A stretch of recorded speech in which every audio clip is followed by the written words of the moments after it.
What is a mistake you have made that actually made something better? At a public event, I was accompanying the national anthem on the organ and inadvertently played it in a lower key than the original score. Doing so made the higher notes much easier to sing for the assembled crowd. Later, people thanked me for playing the Star-Spangled Banner in a comfortable key, the first time they'd ever been able to hit the high notes without straining. Accidentally backed into a pole at night in my mother's Taurus. Low speed, no damage, but it was dead center, so in between the reverse lights, I didn't see it. However, the trunk latch was never sticky again. Worked fine after. Long ago when the Xbox 360 was not fresh out but still pretty new. I had the red ring of death.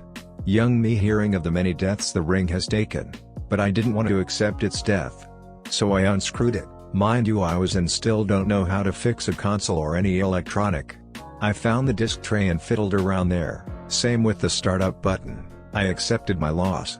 At first, I plugged it in and booted it up. It was fast, a lot faster than it was. To this day I have no idea what I did or where it is. I work in television. A few years ago I was a background PA, I helped set extras in a TV show and give them their actions. Anyways, the scene taking place was that the main character was being checked by a doctor in an office with the door open. Weird, but I don't make those decisions. I sent an extra down that hallway and told him to go inside the office to the right, the one across from where the scene was happening. I guess this guy didn't hear me correctly, but during the scene he went into the office where the scene was happening. Upon realizing his mistake, he played along as if he were part of the scene and gave them an "oops," and the actors reacted to him, making the scene funnier. My boss was quick to yell at me, but the director came out and asked who made the decision because it was awesome. Of course my boss stopped yelling. They decided to upgrade the extra and add his line. The man went from getting paid $125 a day to making a bit more than $1,000 for saying the word oops. The guy thanked me profusely because he was in desperate need of money and this was going to help him with rent. All throughout the day, he thanked me. My mistake made someone so happy. It made my day. Got arrested shoplifting electronics from a Target. I was so bad at stealing that I got caught and it led me to go to rehab simply for the sake of getting off easier in court. But it was the start of actually getting clean from heroin and other stuff. Made the wrong burger for an order at work. Turns out the server rung it in wrong and that's what it was supposed to be. I approached a dude in high school thinking he was someone else I met the other day. I was new to this school and still learning who people were. I didn't realize this until days later when he told me. However, we became best friends. He eventually introduced me to my future wife, who I now have a family with. A simple case of mistaken identity shaped my whole life. I misread a chili recipe that called for tamari, a type of soy sauce, and put tahini, sesame seed paste. It was creamy and delicious. I realized my mistake the next time I made it, but to this day I still put tahini in it. All of my teenage years my parents and I struggled because I was a DCK. When I turned 18 my parents got sick of it and booted me out. I had nowhere to stay, so I went to the forest near my home, pitched a tent, and made it work. I had to get up early to walk to work and shower at the city rec center beforehand. Because I was such a dick in my teen years, I was offered a chance to humble myself. I learned some cool outdoorsman skills, I got in fantastic shape. I learned how to be an actual adult. I now have a place on my own, and am engaged to someone who probably would have hated my guts before I was kicked out of my parents. We were making lasagna with my great-grandmother. She made it in an assembly line type fashion because she would freeze a ton and then once a week, pull it out, and toss it in the oven. One day we were doing this and we had to take a quick break to help great-grandpa bring in groceries. 5 lasagnas got double the garlic, and we already put tons in the first place. Those 5 lasagnas were like a fun game of Russian roulette. You could smell when one of the double lasagnas were in the oven.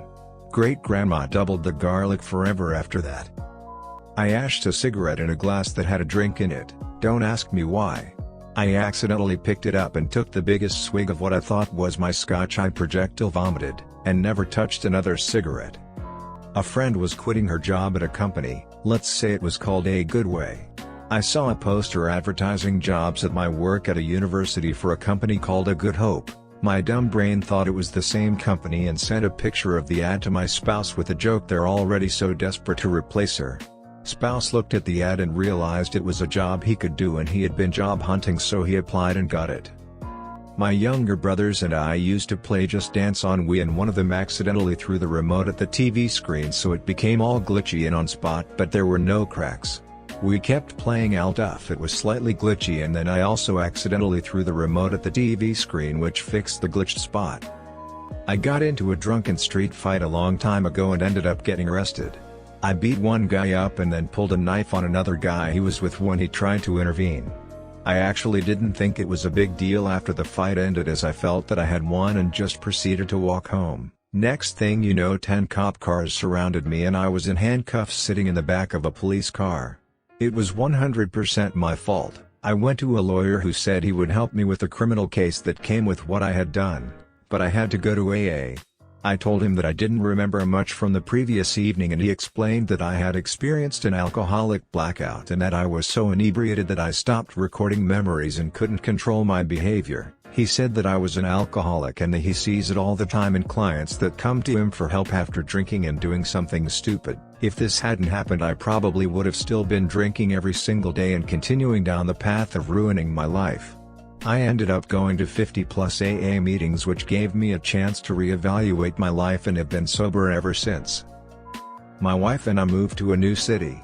I was planning to go back to school for a new career, and a good job came up in a field I already had experience in.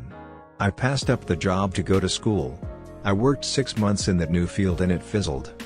By any practical account, I should have taken the job, but then we moved cross-country, which never would have happened if I was tied down to a job that was good enough.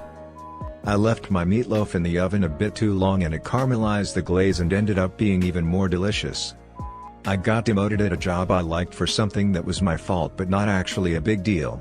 I would have moved across the country for that job.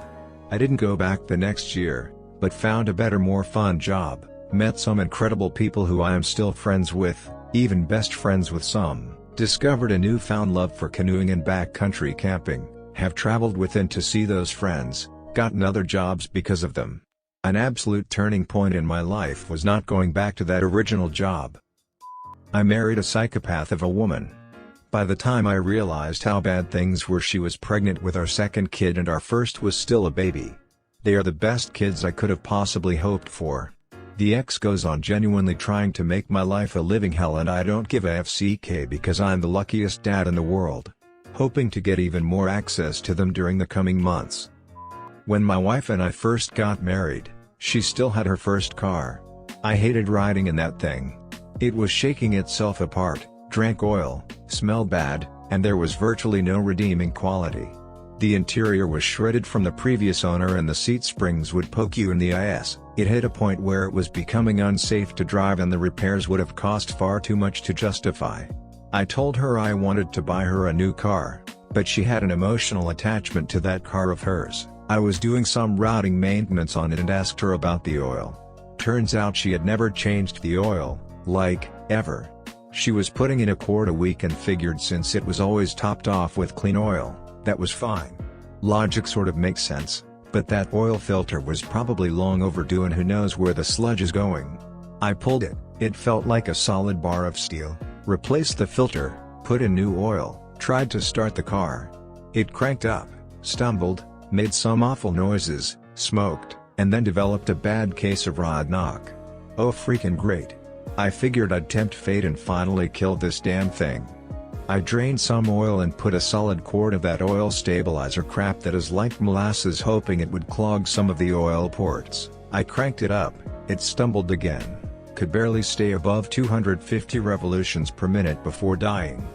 I goosed the throttle to wide open, forced it to bounce off the rev limiter for a solid 20 seconds, it made more awful noises, blew a ton of smoke out the tailpipe and purred like a kitten after that. My wife was super happy. Not only did it run better, but it vibrated less, got better gas mileage, zero rod knock, and stopped smoking. She had that car for another 2 years before we agreed it was time to sell it. I've built high-performance street cars, drag cars, etc. I can't explain what happened that day other than it might have dislodged some kind of gunk that was throwing off balancing or something. Sort of like the Italian tune-up. No, I do not recommend this, it was a fluke. Miscalculated the timing and dosage of the meds I tried to use to kill myself. Pros: I'm still here. Cons: I'm still here with a buttload of work to do to fix my life up enough to be worthwhile for me to continue. Sorry for the downer, but I am trying hard to fix what I feel needs fixing and am making progress slowly like the tortoise. In a mandatory college speech class, I accidentally left my note cards in my sleeves when it was my turn to talk, and I quickly took them out. The rest of the class thought it was a magic trick or something, and some even clapped. I was stunned for a few seconds, not knowing what just happened. Accidentally adding double the sugar to something in cooking class. A friend asked me on a date and I panicked and said yes, even though I had no interest in him romantically.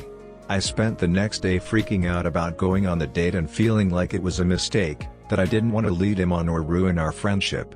We've been together for 5 months and it's the best relationship I've ever been in. I love him so much and he's so good to me. Don't know if this counts, but when I was roughly 8, my aunt who lived with us went grocery shopping and I tagged along. While at the checkout, I saw a special edition NBA magazine, one of those thicker, glossier ones, sort of like a book. Either I thought she wouldn't let me get it or I was shy, so I tossed it into the cart while the already checked items were there. That night, I was reading it and my dad asked where I got it from. So I told him I got it when we went shopping, but my aunt said she didn't buy that, so it was apparent that I had taken it. That very second my dad told me to hop in the car and took me straight to the market and asked to speak to the manager. When the manager came, my dad told me to confess and apologize. He then ended up paying for it, but I could not have it until I did some extra chores and actually earned it. Ended up teaching me never to steal anything, admitting when I'm wrong, how to accept and deal with consequences. I still remember it like it was yesterday, and in hindsight, the way my dad handled it was great. He didn't just ground me, but actually taught me a lesson which I will never forget.